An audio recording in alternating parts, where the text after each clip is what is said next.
আমরা এখন যে অংশটাতে প্রবেশ করলাম এই অংশটা ছিল রাজ আমলের রানী মহল। 31 কুঠুরি একটি মহল ছিল এই অংশটাতে, এবং এটা আপাতত নেই, কেননা মোনায়েম খান যখন পাকিস্তান সরকারের গভর্নর হয়ে আসেন তখন তিনি এটাকে ভেঙে দেয় গুপ্তধন পাওয়ার আশায়। আর যতটুকু জানা যায়, আসলে গুপ্তধন পেয়েছে কি পায়নি সেটা জানা যায়নি, তবে যেই ঠিকাদার পেয়েছে সে শোনা যায় যে আঙ্গুল ফুলে কলা গাছ হয়ে গেছে। আচ্ছা আচ্ছা।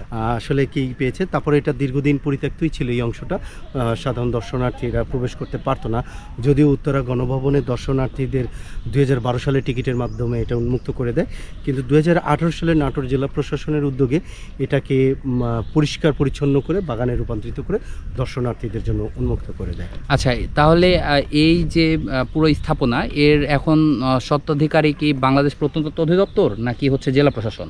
না, এটা বাংলাদেশ সরকার 1 নম্বর খাসখতিয়ানে এটা আছে, আর এটা মূলত পরিচালিত হয় হলো মন্ত্রী পরিষদ ক্যাবিনেট থেকে। আচ্ছা আচ্ছা আচ্ছা। স্থানীয় লোকাল গভর্নমেন্ট হিসেবে এটা নাটোর জেলা প্রশাসন দেখভাল করছে, আচ্ছা। এবং এটার ভালো মন্দ সব কিছুই জেলা প্রশাসন দেখে, এবং যেহেতু রাষ্ট্রপ্রধানের বাসভবন সেই হিসেবে কিন্তু জেলা প্রশাসনের গুরুত্বপূর্ণ একটি ভূমিকা পালন করে এই উত্তরা গণভবন নাটোর, এবং জেলা প্রশাসন এই জন্য নিরাপত্তা, পরিষ্কার পরিচ্ছন্ন সব দিকে খেয়াল রাখে এবং আমাদের সবসময় গাইডলাইন দেয়, আমরা সেই গাইডলাইন অনুযায়ী কাজ করি।